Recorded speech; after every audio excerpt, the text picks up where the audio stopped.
Morning बच्चों। Teachers point पर आप लोगों का स्वागत है और मैं महिमा आपके सामने एक बार फिर से क्लास लेकर उपस्थित हुई हूँ। अभी तक मैंने ये आपसे डिस्कस नहीं किया है। जो ये टॉपिक है वो भाव का है। हमारे पास एक क्वेश्चन आता है बोर्ड में या प्री बोर्ड में, जो क्वेश्चन नंबर 16 होता है। उसमें हमारे पास चॉइस आती है। कौन सी चॉइस आती है?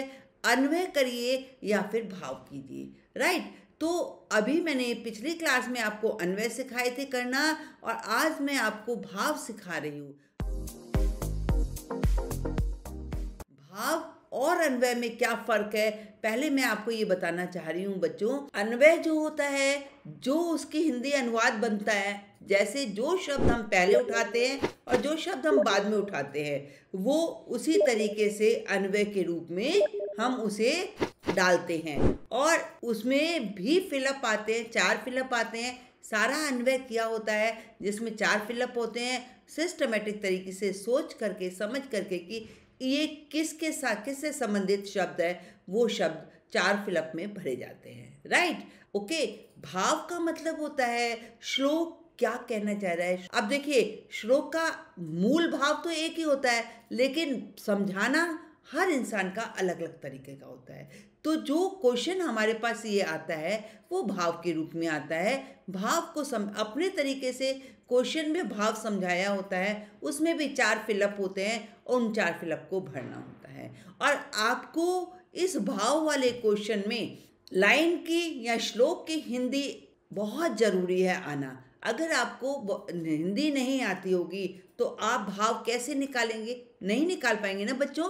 तो इसलिए चॉइस का क्वेश्चन होता है, या तो आप अन्वय कीजिए या भाव कीजिए। मुझे ऐसा प्रतीत होता है, मुझे ऐसा लगता है कि अन्वय करना आसान है, भाव थोड़ा सा टफ हो जाता है, क्योंकि उस हर व्यक्ति अपने अपने तरीके से अपने अपने शब्दों का यूज़ करता है, और आपको उनके शब्दों को समझना होगा और फिलअप में भरना होगा, राइट। तो चलिए, अब इस क्लास में मैं आपको भाव सिखाने जा रही हूँ। अब जैसे आपका ये क्वेश्चन है, क्वेश्चन क्या है? दुर्वहम अत्र जीवितम जातम प्रकृतिरेव शरणम।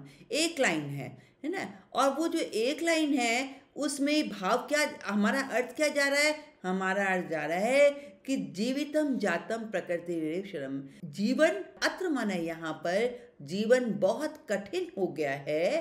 प्रकृतिरेव शरणम, प्रकृति की शरण ही उचित है, प्रकृति की शरण ही सही रास्ता है।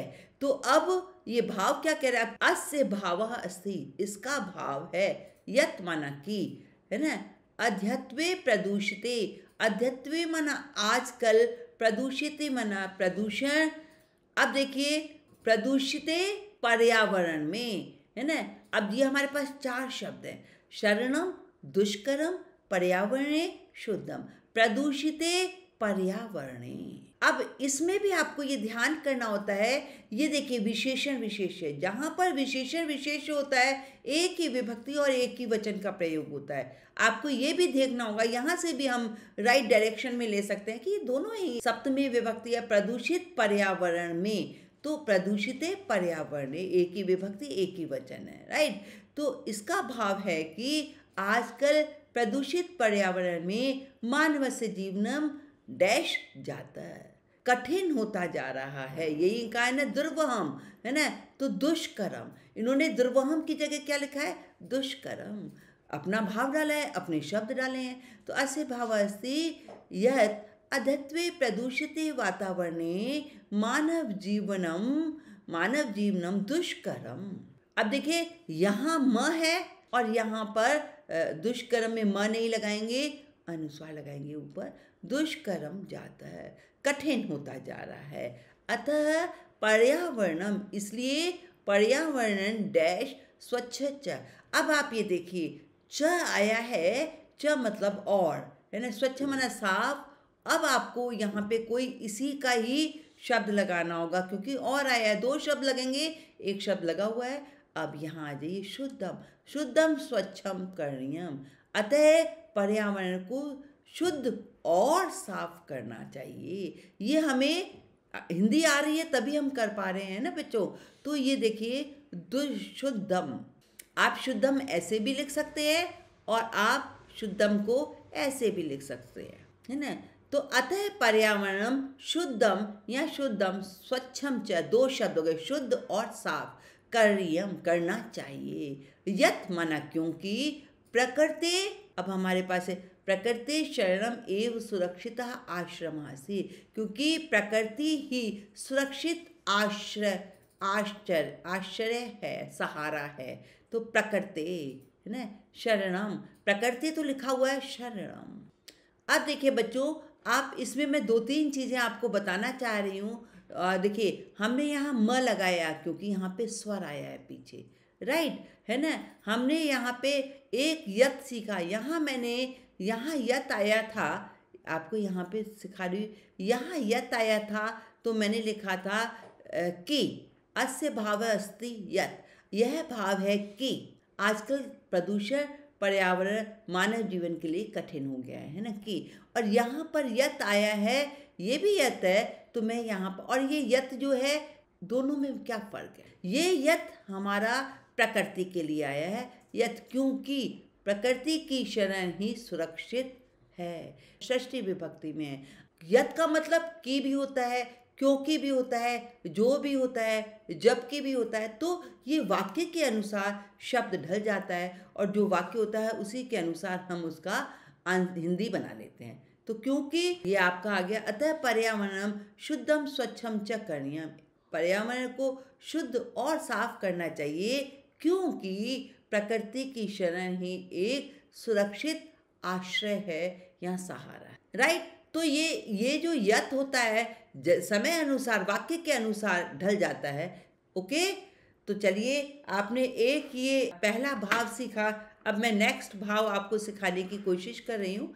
हम चलते हैं, दूसरा भाव देखते हैं कौन सा है हमारे पास। याना नाम पंक्तियो हे अंतः कठिनम संस्रणम, है ना। अब इसकी हिंदी क्या होगी, पहले हमें ये सीखना बहुत जरूरी है। याना नाम पंक्तियों, या वाहनों की पंक्तियां, अनंत पंक्तियां, ही माना निश्चित रूप से।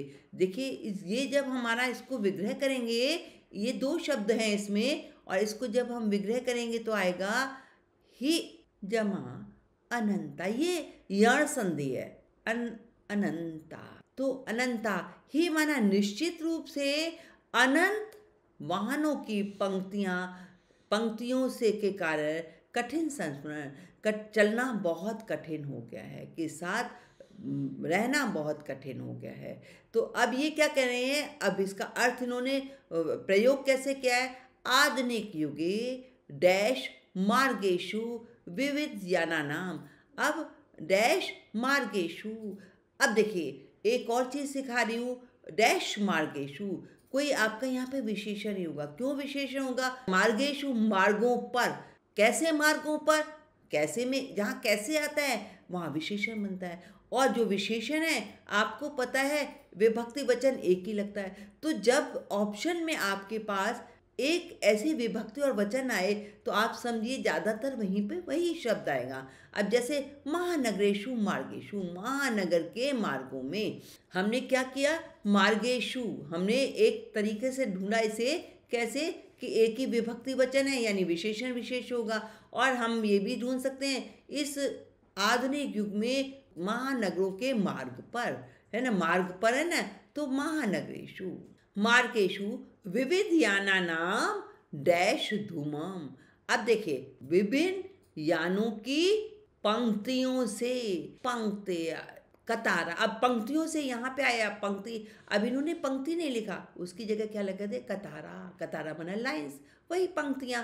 तो विभिन्न याना नाम कतारहा धूमम मुंजति, धुआं, विभिन्न यान की कतारें धुएं को छोड़ रही हैं, कतारें बहुवचन है तो छोड़ रही है। देखिए मुंजंती, यहाँ पे भी बहुवचन की क्रिया बहुवचन की लगी हुई है, राइट। डैश च, और तीव्र गति से दौड़ती हैं, है ना, और कतारें धुएं को छोड़ रही हैं और तीव्र गति से, बहुत तेज गति से दौड़ती चली जा रही है। तो तीव्र गत्या च धावंती, और तेज गति से दौड़ती चली जा रही है। ये जो पंक्तियां हैं धुएं को छोड़ रही हैं और तेज गति से दौड़ रही हैं। अतएव तत्र चलनन गमनम च, इसलिए वहां पर चलना और गगनम च और गमनम च, वहां पर चलना और जाना कठिनम वर्तते, कठिन हो गया है। तो यहाँ पे आएगा कठिनम, कठिनम वर्तते। तो आपने देखा बच्चों कि ये हमारे उन्हीं शब्दों में से नहीं निकल रहे हैं, ये हमें भाव समझाया जा रहा है और भाव को समझने के बाद जो शब्द उन्होंने अपने भाव के अनुसार जो भी शब्द दिया है वो उनको हमें फिल करना होता है। अब हो सकता है यही भाव हो, भाव के शब्द हो सकता है इसका कोई और पर्यायवाची शब्द हमारे सामने लेके आ जाए एग्जाम में, है ना। तो हमें वो समझना होता है। और अन्वय क्या होता है? अन्वय होता है कि हमें जो श्लोक में शब्द है उन्हीं को यूज करना होता है, राइट। आपको बात समझ आ गई बच्चों? तो आगे चलते हैं, तीसरे भाव को कैसे करते हैं पढ़ती हूँ। एकांते कांतारे क्षणमपि में स्यात् संचरणम। सबसे पहले हमें इसकी हिंदी करनी है। कैसे हिंदी समझनी है? एकांत वन में, क्षण में माना मुझको, क्षण भर के लिए, क्षण भर के लिए एकांत वन में संचरण करना चाहिए, घूमना चाहिए। तो ये इसकी हिंदी है। अब भाव कैसे निकल के आ रहा है हमारे पास? कवि प्रदूषित महानगरात डैश गत्वा, प्रदूषित महानगरात से बहुत दूर जाकर, बहुदूरम, प्राकृतिक वातावरण में गत्वा माना जाकर, बहुत दूर जाकर, प्राकृतिक वातावरण में जाकर, शांते एकांते वने, ये सारे देखिए विशेषण विशेष हैं। शांत और एकांत विशेषण, इसमें दो विशेषण है, और वने आपका है शब्द। तो वने इस तीनों में देखिए, शांति एकांते वने, इसमें सप्तमी विभक्ति एक वचन, क्योंकि शांत एकांत वन में चले तुम, चलने के लिए इच्छा करता है। वाछन्ति, है ना, वाछति, वाछति का मतलब क्या होता है बच्चों? इच्छा करना। इस तरह से देखिए आपने उन्हें 4 शब्द आए हैं और 4 फिलअप आए हैं। पूरा भाव लिखा हुआ है, उस भाव में कौन सा शब्द कहाँ पर राइट डायरेक्शन में बैठता है वही हमें फिलअप में लगाना होता है। और हमने भाव को समझते हुए, हिंदी समझते हुए हमने इसको भाव कंप्लीट किया। ओके, तो ये भाव भी आपके पास ऑप्शन आता है बच्चों, आप अन्वय करिए या भाव करिए, जो आपको सही लगता है, जो आपको आसान लगता है उसको करिए। वैसे भी हिंदी आना, कोई भी हिंदी के बिना काम नहीं चल सकता, अनुवाद आपको आना बहुत ज़रूरी है, राइट। तो चलिए मैं यही क्लास क्लोज करती हूँ, नेक्स्ट क्लास लेके आपके पास बहुत जल्दी आऊँगी। तब तक के लिए गुड बाय। और चलते चलते हमारे चैनल को, टीचर्स पॉइंट को सब्सक्राइब कीजिए और बेल आइकॉन पर प्रेस कीजिए, और आप लाइक करना भी मत भूलिए, राइट। नेक्स्ट क्लास लेके मैं बहुत जल्दी आऊँगी, तब तक के लिए good bye. Okay, thank you बच्चों।